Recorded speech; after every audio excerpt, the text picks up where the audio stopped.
As a reminder, RNA sequencing yields count data. Each read is counted once, though we may discard reads that map to multiple genes, discard paired end reads that do not both match the same gene, and discard reads with poor map quality scores. Counts are non-negative integers. Therefore, counts do not follow a Gaussian or normal distribution. So we need something other than the previous methods like a t-test, analysis of variance, and linear regression, which all assume normality if we're going to model the counts directly. For the non-parametric Wilcoxon rank sum test, no parametric assumption needs to be satisfied for the test statistic, which makes it robust against distributional assumptions. So there's no need to check the parametric form. However, only ranks are used in the test statistic, so you do not use the magnitude of the data. This can affect the statistical power. That is, a t-test is more powerful if distributional assumptions are met. So non-parametric methods work best when you have a large sample size and you want to detect few genes. Considering these together, we need alternative methods for analyzing count data that arise from RNA sequencing assays. For two-group comparisons, a two-sample t-test that assumes equal variance is equivalent to fitting a univariable linear regression model that has a single binary predictor. When comparing k-groups, analysis of variance is equivalent to fitting a linear regression model with dummy variables representing k-1 groups, given the intercept is included. That is why we previously used linear regression models, namely LEMA, for array-based data analysis. In that case, the gene expression values, which serve as our outcome, are continuous. However, count data is what we have from RNA sequencing assays, are usually highly non-normal. Unfortunately, a log transformation cannot solve this problem because some counts may be 0, and the log of 0 is not a number. Also, if we apply a log transformation by adding a small positive constant to the count, we will still have a non-normal distribution. We also cannot use a linear regression model because we may get negative predictions from our model, and it is biologically implausible to have negative gene expression values. Further, count data exhibit more variance for large counts and lower variance for lower counts, so the homoscedasticity or equal variance assumption of the linear regression model is violated. Here is an example histogram from the glioblastoma dataset. Notice the skewed distribution is clearly non-normal, and applying a log transformation is not appropriate as 6 samples have 0 reads for this gene. To model the counts directly, we can use the Poisson distribution. The Poisson distribution models the number of occurrences of an event of interest. In our case, an event is a read, so events and reads will be used interchangeably. The probability density is given by this equation.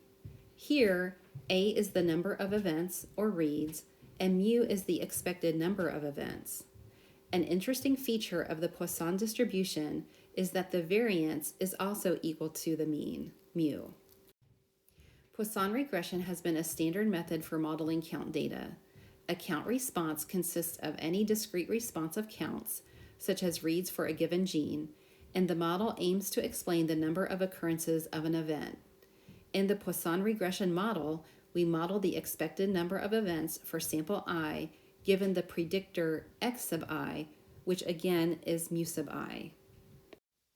Here, the expected number is always non-negative, so we can log transform the expectation so it falls between negative infinity and positive infinity. Then beta naught and beta sub 1 can take any real value, while mu will always be non-negative.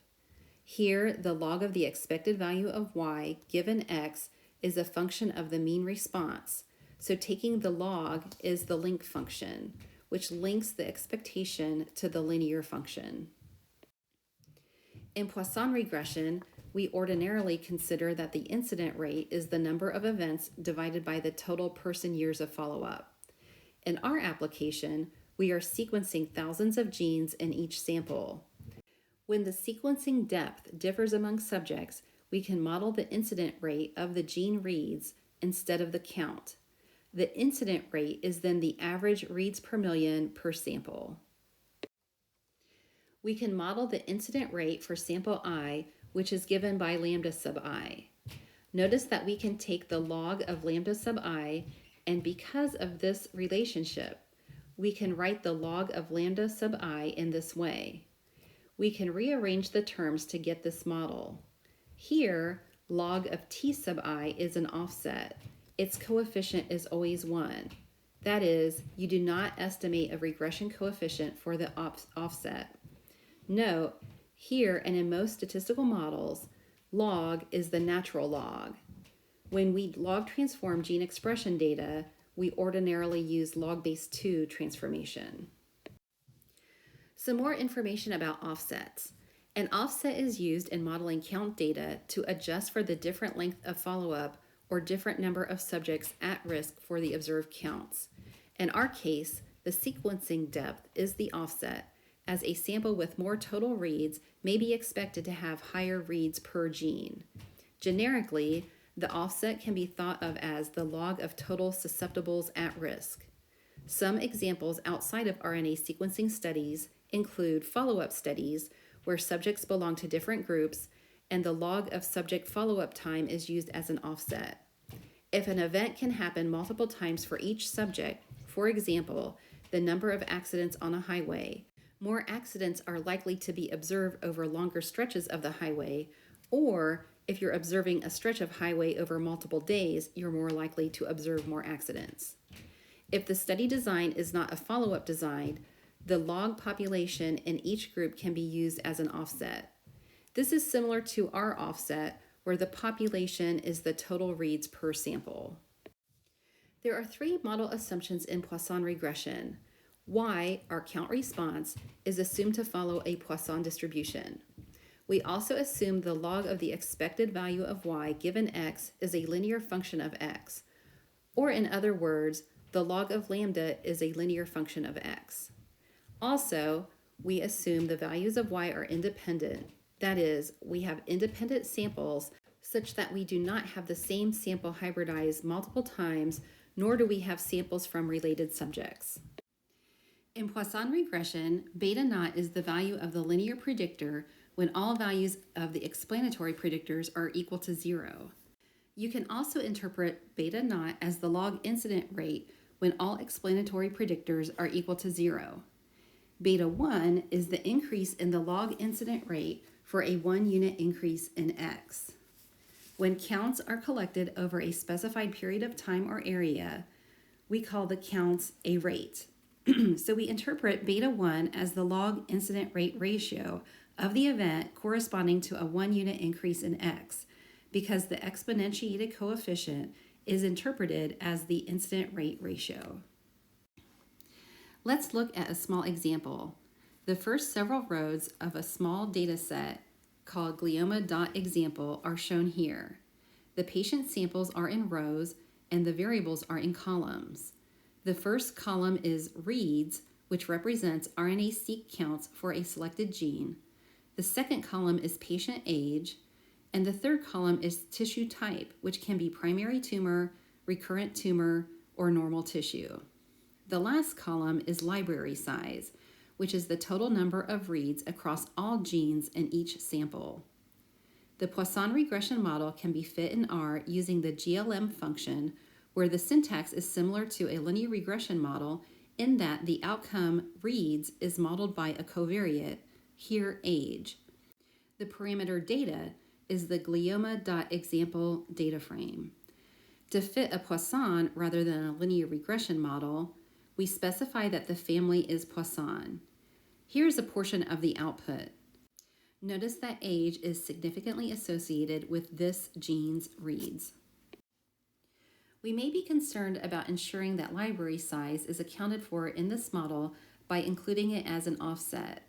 The natural log of the exposure variable, here library size, is entered as an offset into the model estimation. The results in this case are somewhat comparable. No one in our data set is of age 0, so in the context of this problem, beta naught is not meaningful.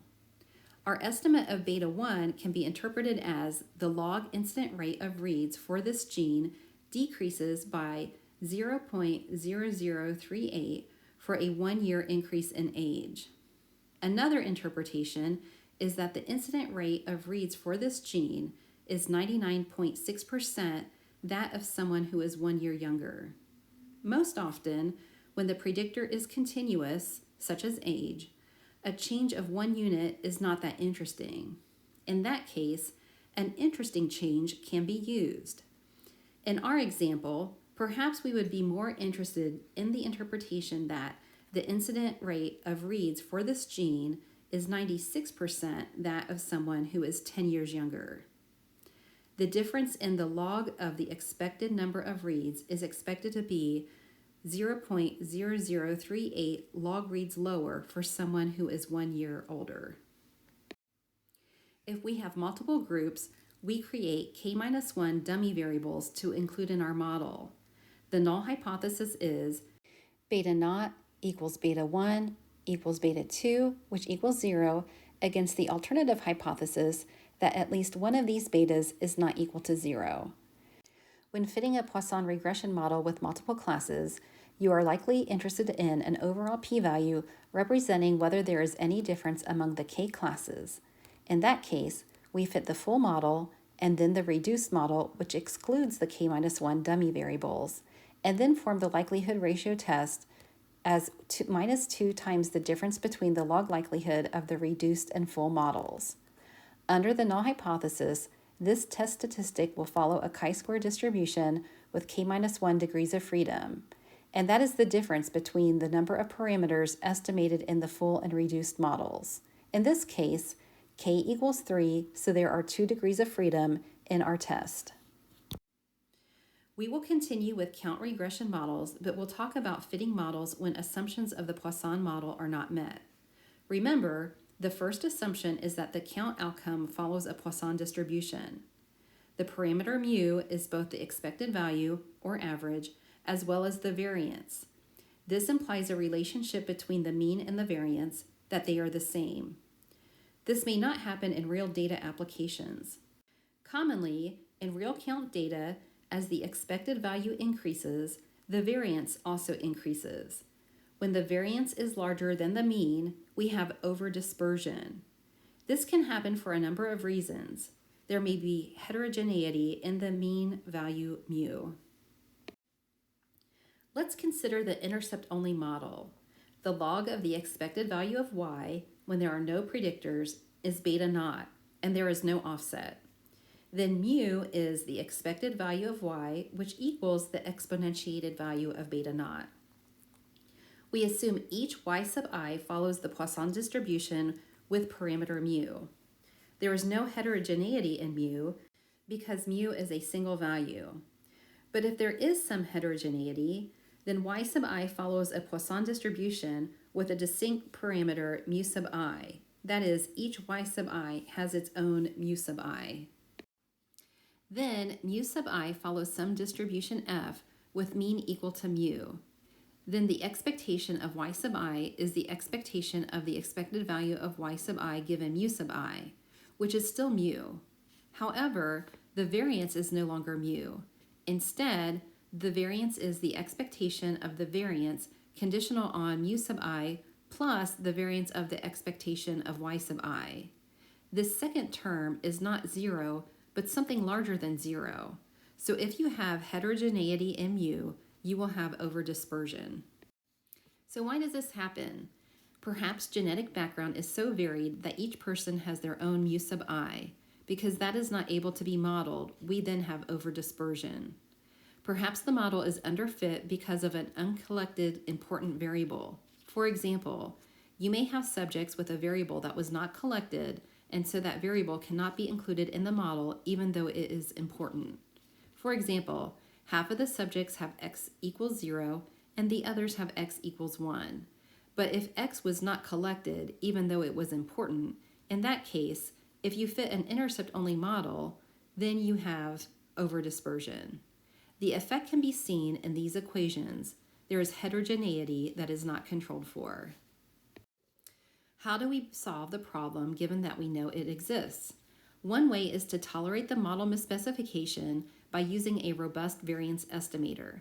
In the Poisson regression model, there is a theoretical variance estimate that the expected value of y equals the variance of y. But what you observe in practice is different from this theoretical variance. What the robust variance estimator does is that it adds the observed information into the variance estimator. This is also called the Huber-White sandwich estimator because the formula looks like a sandwich. We fit the Poisson regression model without robust variance estimation first. To get the robust standard errors, use the sandwich package, and to apply these to the usual marginal wall test, you can use the coefficient test function from the LM test package. So what changed? The coefficient estimates are the same. Notice that the standard error is much larger. In fact, it is over 5 times larger when you use the robust variance estimator. Remember, this does not change how the mean is calculated, only the variance. The variance is greater in the observed data than what was specified by the Poisson model. When you have the robust variance estimator, you are no longer maximizing the log likelihood, but the pseudo-log likelihood. So we should ignore the likelihood ratio test when we need to use the robust variance estimate. Only use walled tests. This affects the walled test and makes the confidence intervals wider. In this example, we failed to reject the null hypothesis. Recommendation: always try using this option and check whether the results change or the standard error inflates by more than 2 times. If it does, use the robust variance estimation method. Otherwise, use the traditional Poisson model because it is more efficient.